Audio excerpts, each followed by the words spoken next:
Greetings to each and every one of you here in the name of the Lord Jesus Christ. ఇక్కడ చేరి ఉన్న మీ అందరికీ కూడా దేవుని పరిశుద్ధ నామములో నా శుభాకాంక్షలు తెలియజేస్తున్నాను. I would like to once again share my personal testimony, which many of you have heard many times already. మరొకసారి ఈ సందర్భంలో నా యొక్క వ్యక్తిగత సాక్ష్యము మీతో పంచుకోవాలని ఆశపడుతున్నాను. ఇదివరకే మీలో చాలా మంది ఈ సాక్ష్యాన్ని విని ఉన్నారు. But there are also many people who don't know my testimony. అయితే అలాగే మరి నా సాక్ష్యం తెలియని వారు కూడా ఇక్కడ చాలా మంది ఉన్నారు. I am born into a very good, godly, God-fearing, Pentecostal Christian family. నేను ఒక భక్తిగల పెంతెకోస్తు అనుభవం కలిగిన ఒక క్రైస్తవ కుటుంబంలో జన్మించాను. My daddy, my father was a school headmaster in Warangal. మా యొక్క తండ్రి గారు మరి వరంగల్లో హెడ్ మాస్టర్ గా ఒక స్కూల్ లో పనిచేశారు. My mother was a teacher in the same school. అదే స్కూల్లో నా యొక్క తల్లి గారు టీచర్ గా పనిచేశారు. And both sides, my mother's side and my father's side, my great grandfathers were servants of God. తల్లి వైపున తండ్రి వైపున ఇరుపక్షాల వైపు తాతల నుండి కూడా మా కుటుంబము దైవ సేవకుల కుటుంబము. My maternal grandfather and my paternal grandfather, both of them were reverends, they were servants of God. ఇటు తల్లి వైపు అటు తండ్రి వైపు ఇద్దరు కూడా మరి అంటే నా యొక్క తాతగారులు అంటే వారి యొక్క తండ్రి గారులు వాళ్ళు కూడా మరి రెవరెండ్లుగా పనిచేశారు. And my mother was revealed by the Lord that she is going to die when I was born. అయితే నేను పుట్టినప్పుడు తాను చనిపోతుందని నా యొక్క తల్లి గారికి తెలియపరచబడింది. Then she prayed unto the Lord, I believe she told me that she asked the Lord to extend her life like he has done for King Hezekiah. అయితే నేను పుట్టినప్పుడు నేను నా యొక్క తల్లి గారు చనిపోవలసి ఉండింది. అలాగనే ఆమెకు తెలియపరచబడింది. అయితే ఆమె ప్రార్థన చేశారని తర్వాత నాతో చెప్పారు. హిజ్కియాకు మరి ఆయుష్ పెంచినట్టుగా మరి పెంచమని ఆవిడ ప్రార్థన చేసినట్టుగా నాకు చెప్పారు. She prayed unto the Lord, Lord, let me live till my son can look after his own self. అయితే ఆవిడ ప్రార్థన చేశారు. నా కుమారుడు తన పనులు తాను చేసుకునే వరకు నాకు ఆయుష్ పెంచమని ప్రభువుని అడిగారు. When I was in the 12th year, again she fell sick. నాకు 12వ ఏట వచ్చినప్పుడు ఆవిడ మళ్ళీ అనారోగ్యంతో బాధపడ్డారు. She refused to take any medicine. ఏ మందు తీసుకోవడానికి కూడా ఇష్టపడలేదు, నిరాకరించారు. And then she said, I cannot ask the Lord to extend my life for a second time. అయితే మరి అప్పుడు రెండవసారి మరలా నా ఆయుష్ పెంచమని నేను ప్రభువుని అడగలేను అని అన్నారు. My son is now 12 years old. ఇప్పుడు నా కుమారుడు 12 సంవత్సరాలు. I want to go and be with my Lord. నేను వెళ్ళి నా ప్రభువుతో కూడా ఉండాలని ఆశపడుతున్నాను. Before she went to be with the Lord, ప్రభు దగ్గరికి తాను వెళ్ళక ముందు she did a great favor to me. నాకు చాలా గొప్ప ఉపకారం చేశారు. She told me to ask the Lord Jesus to come into my heart. ప్రభువుని నా హృదయంలో చేర్చుకోమని నాకు నేర్పించారు. We were a very godly Christian family. Every morning and evening we would have family prayer. చాలా భక్తిగల దైవ కుటుంబము మరి మాది. ఉదయము సాయంకాలము కుటుంబ ప్రార్థనలు జరుగుతూ ఉండేవి. But then she told me, Sonny, all this is not going to help you. You have to receive Christ personally into your heart. అయితే ఇవన్నీ జరుగుతున్నప్పటికీ కూడా నా తల్లి నాకు ఉపదేశించారు ఏంటంటే ఇవన్నీ జరుగుతున్నా కూడా ప్రభువుని నీ హృదయంలో చేర్చుకోకపోతే మరి లాభం లేదు. Thank you. And I did as my mother taught me. అయితే నా తల్లి నాకు ఉపదేశించినట్టుగానే నేను చేశాను. And Jesus became my best friend when I was 6 years old. నా తల్లి చెప్పినట్టుగా నేను చేసినందుకు యేసు ప్రభు నాకు అతి ముఖ్యమైన స్నేహితుడిగా నా 6వ ఏట ఆయన నేను చేర్చుకున్నాను. And then when I was 10 years old, I was filled with the Holy Spirit. నాకు 10వ ఏట వచ్చినప్పుడు నేను పరిశుద్ధాత్మను పొందుకున్నాను. When I was 14 years old, even my father passed away.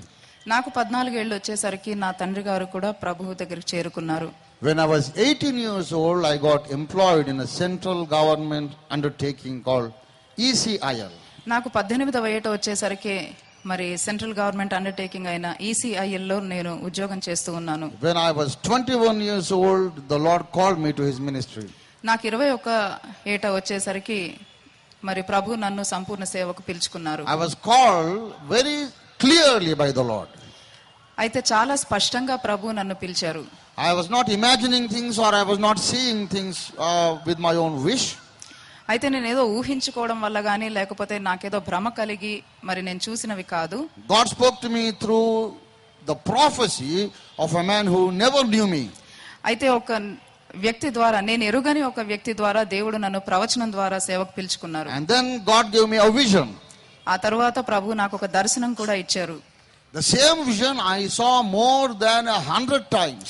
అదే దర్శనాన్ని దాదాపుగా నేను 100 సార్ల కన్నా ఎక్కువగా నేను చూశాను. That vision is the vision of burning hell. ఆ దర్శనం ఏమంటే నరకము యొక్క దర్శనము. And then the Lord spoke to me through the Holy Scriptures as I was reading the Bible. అయితే నేను బైబిల్ చదువుతూ ఉన్నప్పుడు లేఖనము ద్వారా కూడా ప్రభు నాతో మాట్లాడారు. Then finally the Lord spoke to me through an audible voice like as you are hearing my voice right now. ఇప్పుడు మీరు నా స్వరం వింటున్నట్టుగానే ప్రభు మళ్ళీ చెవిలో వినపడే స్వరంతోటే ప్రభు మరలా నాతో మాట్లాడారు. And then all the 4 calls, they all coincided into one single call. ఈ 4 రకాల పిలుపు కూడా అన్ని కూడా మరి కలిసి ఒక పిలుపులోనే మరి సమకూడిని. Then I left my job when I was 21 years old. I was born in 1959. So I was 21 in 1980. నేను 59వ సంవత్సరంలో పుట్టాను కాబట్టి 80వ సంవత్సరానికి నాకు 21 సంవత్సరాలు. ఆ సంవత్సరం మరి నేను ఉద్యోగం వదిలేశాను. From my childhood I was always admired by many people and hated by many people. నా చిన్ననాటి నుండే నన్ను మరి చాలా మంది ప్రేమించారు, అలాగే చాలా మంది ద్వేషించారు కూడా. If anybody admires me, they admire me to the point of almost worshipping. ఎవరైనా నన్ను ఒకవేళ అభిమానిస్తే ఆ అభిమానం ఎంత అంటే దాదాపుగా ఆరాధించినంతగా, ఒక వ్యక్తిని మరి దేవుణ్ణి ఆరాధించినంత ఉన్నతమైన స్థాయిలో వారు నన్ను అభిమానించేవాళ్ళు. Once I asked the Lord to give me the gift of healing. ఒకసారి ప్రభువుని నేను స్వస్థపరిచే వరం ఇమ్మని అడిగాను. The Lord said, even without the gift of healing, you have so much of following. If I give you that gift also, you are going to be completely ruined. అయితే మరి ప్రభువుని అడిగితే ప్రభువు చెప్పారు, ఇప్పుడు నీకు స్వస్థపరిచే వరం ఇవ్వకుండానే ఇంతగా నిన్ను ఆరాధిస్తూ ఉన్నారు, దాదాపుగా ఆరాధిస్తున్నంతగా అభిమానిస్తున్నారు, అది కూడా ఇచ్చానంటే కంప్లీట్ గా మరి ఇంకా పాడైపోతావు. So the Lord said, when it is my will, I will heal the people when you pray for the sick, but you don't have healing ministry. Healing is a part of your general ministry.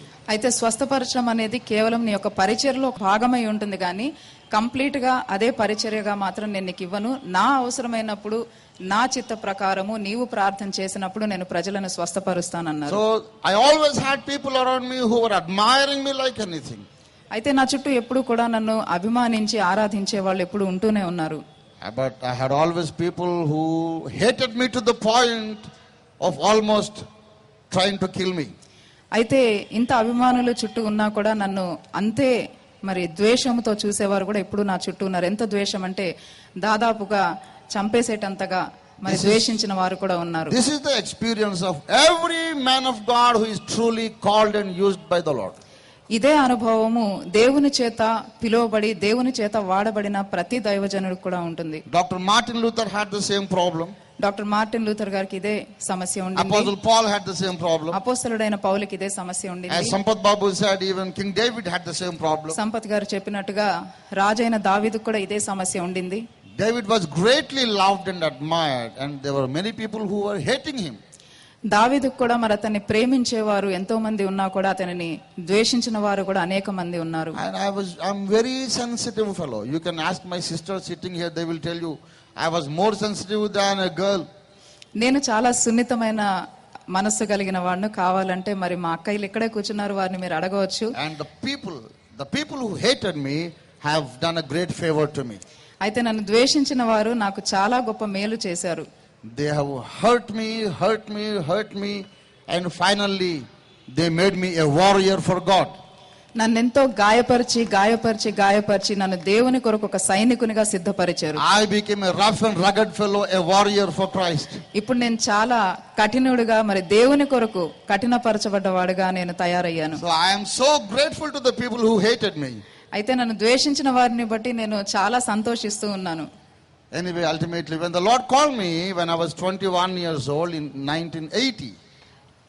80వ సంవత్సరంలో 1980 సంవత్సరంలో ప్రభు నన్ను సేవకు పిలిచినప్పుడు I didn't go to a Bible college. నేను Bible కాలేజ్కి వెళ్ళలేదు.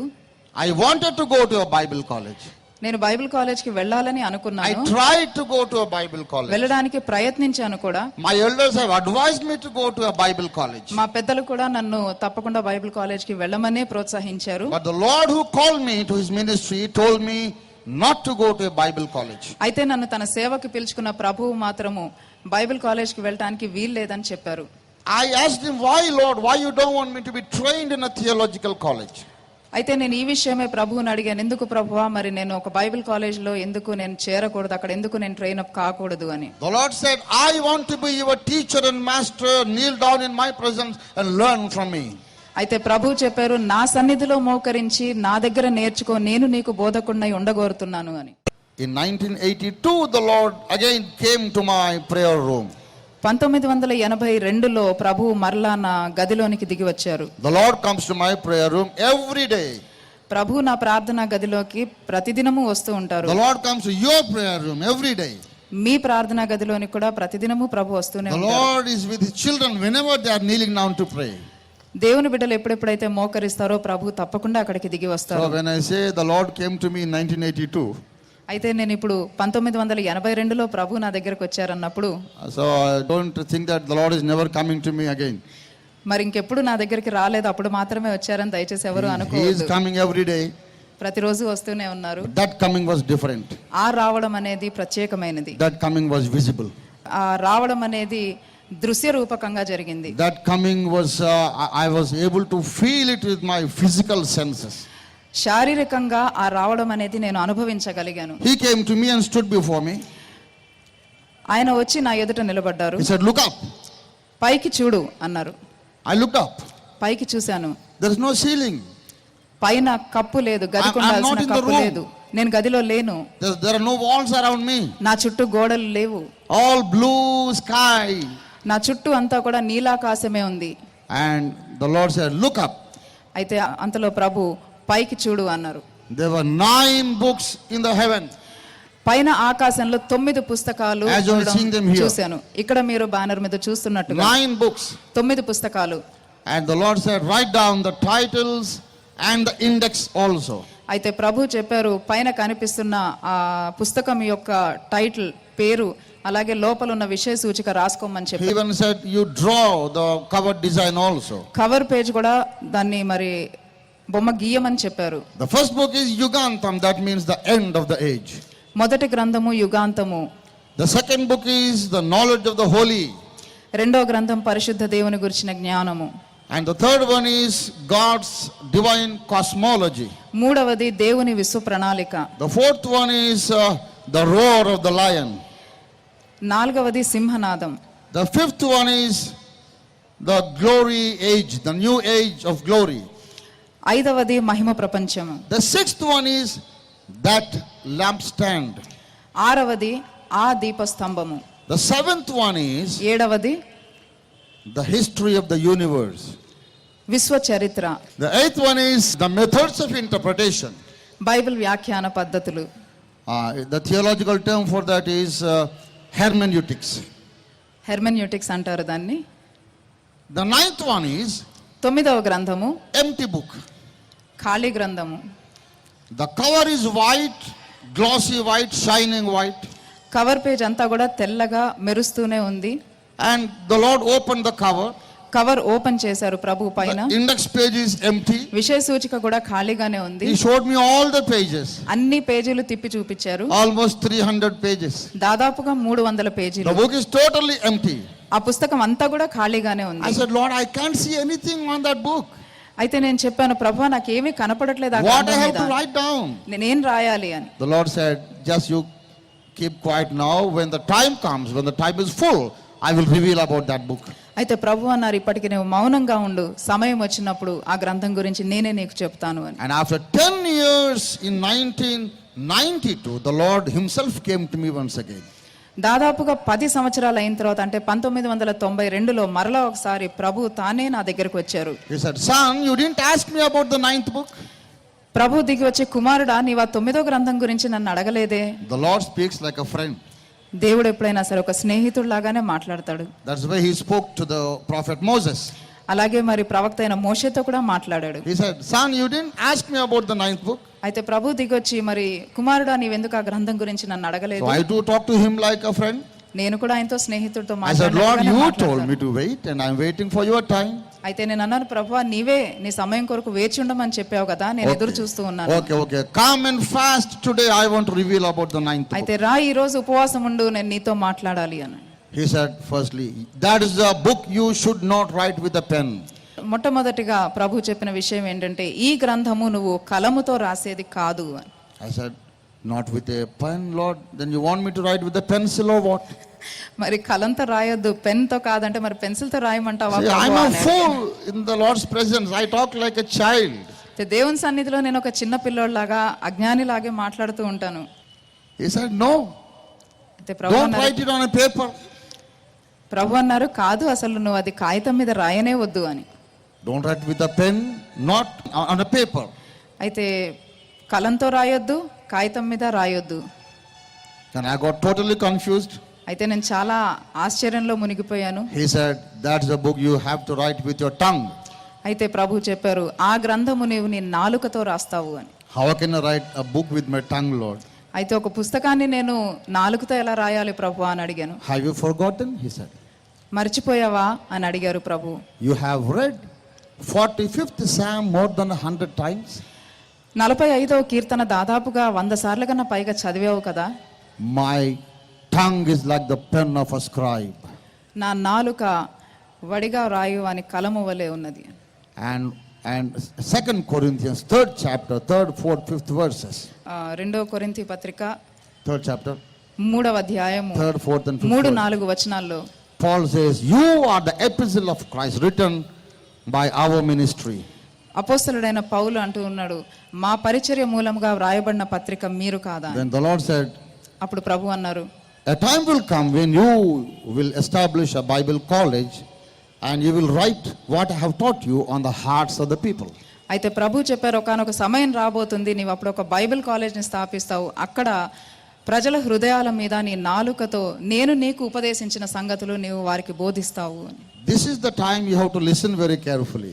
ఈ సమయంలో చాలా జాగ్రత్తగా వినాలి. I told you I'm always like a child and a fool before the presence of the అయితే Lord. నేను చెప్పాను, ప్రభు సన్నిధిలో చాలా సార్లు నేను అవివేకంగా మాట్లాడతాను, చిన్న పిల్లలాగా మాట్లాడతానని. I talk to him very foolishly. నేను దేవునితో చాలా బుద్ధిహీనంగా Many మాట్లాడుతాను. times I said, Lord, I should have written the Bible. I would have written much better way. ప్రభు నేనే గనక బైబిల్ రాస్తుంటే ఇంకా చాలా బాగా రాసేవాడిని అని ఎన్నోసార్లు అన్నాను ప్రభు. The Lord said, that's the reason I didn't employ you. అందుకే నీకు ఇవ్వలేదన్నారు ప్రభు. I want it this way only. Bible ఇలాగుండాలని నేను అనుకున్నాను అని. You fellow, you are over intelligent. You don't write what I say. నేను చెప్పింది నువ్వు రాయవు, నీ అతి తెలివితో అని చెప్పి ప్రభు అన్నారు. So that's the way I talk before the presence of the Lord. I'm confessing before his people that I am so foolish. దేవుని ప్రజల ఎదుట ఈ మాట నేను ఒప్పుకుంటున్నాను, దేవుని సన్నిధిలో నేను అంత అవివేకంగా మాట్లాడుతూ ఉంటాను. Sometimes he said, you're talking wrong. ఒక్కోసారి అంటారు, You change your opinion. నీవు నీ అభిప్రాయం మార్చుకొని నీవు తప్పుగా మాట్లాడుతున్నావు అని కూడా అంటారు. I always saw the smiling face of the Lord. దేవుని యొక్క ముఖములో ఎప్పుడు కూడా నేను నవ్వు చూశాను. Dear brethren in Christ, dear brothers and sisters in Christ, ప్రభువునందు ప్రియులారా, I asked him, Lord, if you want me to establish a Bible college, you call it the 9th book. Why should I wait anymore, Lord? Give me a lot of funds immediately. I will right away start one Bible college. అయితే మరి 9వ గ్రంథం ప్రభువా, మరి నేను Bible college స్థాపించడమే అయితే గనక మరి ఇంతకాలం నేను ఎందుకు ఎదురు చూడాలి? నాకు త్వరగా ఫండ్స్ ఇస్తే, నాకు ఆర్థికంగా నీవు సహాయం చేస్తే నేను వెంటనే బైబిల్ కాలేజ్ పెట్టి మరి వెంటనే ఈ పని చేస్తాను కదా అని. The Lord said, that is the problem with you. అదే నీతో వచ్చిన సమస్య అన్నారు ప్రభు. I placed the book called the Bible college. I placed it in the 9th place. నేను ఆ గ్రంథాన్ని 9వ స్థానంలో ఉంచాను. You cannot make it the first book. దాన్ని తీసుకొచ్చి నీవు మొదటి గ్రంథం చేయడానికి వీలు లేదు. You have to keep it in the 9th place only. దాన్ని 9వ స్థానంలోనే నీవు ఉంచాలి అని Do చెప్పాను. what I tell you exactly as you were told. నేను నీకు చెప్పినట్లుగానే నీవు చెయ్యాలి అని చెప్పి ప్రభు అన్నారు. I was so idiotic. నేను చాలా I బుద్ధిహీనంగా, said, please tell me why, Lord.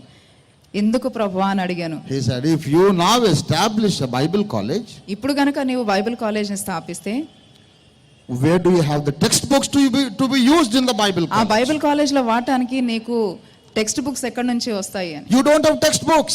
నీకు టెక్స్ట్ బుక్స్ అనేవి లేవు కదా. You have to pick up the books already written. ఇంతకు మునిపే రాసిన గ్రంథాలను నీవు ఎన్నుకోవాలి. If you use the books already written, you will be teaching them the same old wrong doctrines. ఇదే గనక నీవు చేస్తే, ఇంతకు ముందు రాయబడిన గ్రంథాలనే గనక నీ బైబిల్ కాలేజ్లో నీవు పెడితే, ఇంతకు ముందు వారు నేర్చుకున్న అబద్ధ బోధలనే మరలా నీవు నేర్పిస్తూ ఉంటావు అని ప్రభు The గద్దించారు. whole problem I am facing right now is the preacher in the Christian church from the pulpit is teaching that doctrine which is against the Bible. ఇప్పుడు నేను ఎదుర్కొంటున్న ముఖ్యమైన సమస్య ఏంటంటే, దేవుని సంఘానికి మరి పుల్పిట్ మీద నిలబడి బోధకులే అబద్ధము నేర్పిస్తూ ఉన్నారు. If you use the same old books, అవే గ్రంథాలు గనక మరలా వాడితే you produce the same kind of preachers again. మళ్ళీ అదే బోధను వ్యాప్తి చేస్తూ ఉంటావు. That's not the purpose I have in your life. నీ జీవితం పట్ల నాకున్న సంకల్పం అది కాదు. I want to come with the original revelation of the Holy Scriptures. లేఖనాలు ఏం చెబుతూ ఉన్నాయో స్వచ్ఛమైన ఆ బోధను నీకు చెప్పాలి, నీ ద్వారా చెప్పాలని నేను సంకల్పించాను You should అన్నారు. not walk in a beaten track. ఇదివరకే నడిచిన దారిని నువ్వు నడవడానికి వీల్లేదని చెప్పారు. You must walk my way, నా దారిలో నీవు నడవాలి అని the way of the చెప్పారు. prophets and apostles. ప్రవక్తలు అపోస్తలులు నడిచిన దారి. Your teachings will be genuinely the teachings that are received vertically down from heaven. నీ యొక్క బోధలు, నీ యొక్క ఉపదేశము పరలోకం నుంచే మరి దిగి వచ్చిన సందేశమై ఉంటుంది అని చెప్పారు. So you write the 8 books first, మొదటగా 8 గ్రంథాలు రాయి, then use them as textbooks in your 9th book, that's the Bible college. అది నీ 9వ గ్రంథంలో ఈ గ్రంథాలన్నింటినీ కూడా టెక్స్ట్ బుక్స్ గా వాడుకోమని చెప్పారు. Do you think that I could have imagined all these things? ఇవన్నీ కూడా నేను ఒకవేళ ఊహించుకొని ఉండవచ్చని మీరు అనుకుంటున్నారా? If I tell you all the details of my call and vision, నా యొక్క పిలుపు, నా యొక్క దర్శనం గురించిన వివరాలన్నీ కూడా మీకు చెబితే anybody will easily tell that it is impossible for any man or woman, any human being to imagine these things. అవి గనక నేను మీకు చెబితే ఇటువంటివి ఊహించుకోవడము మానవుడికి అసాధ్యము అని మీలో ఎవరైనా చెబుతారు. Dear brothers and sisters, ప్రియమైన దేవుని బిడ్డలారా, then I obeyed the Lord. దేవునికి అప్పుడు నేను లోబడ్డాను.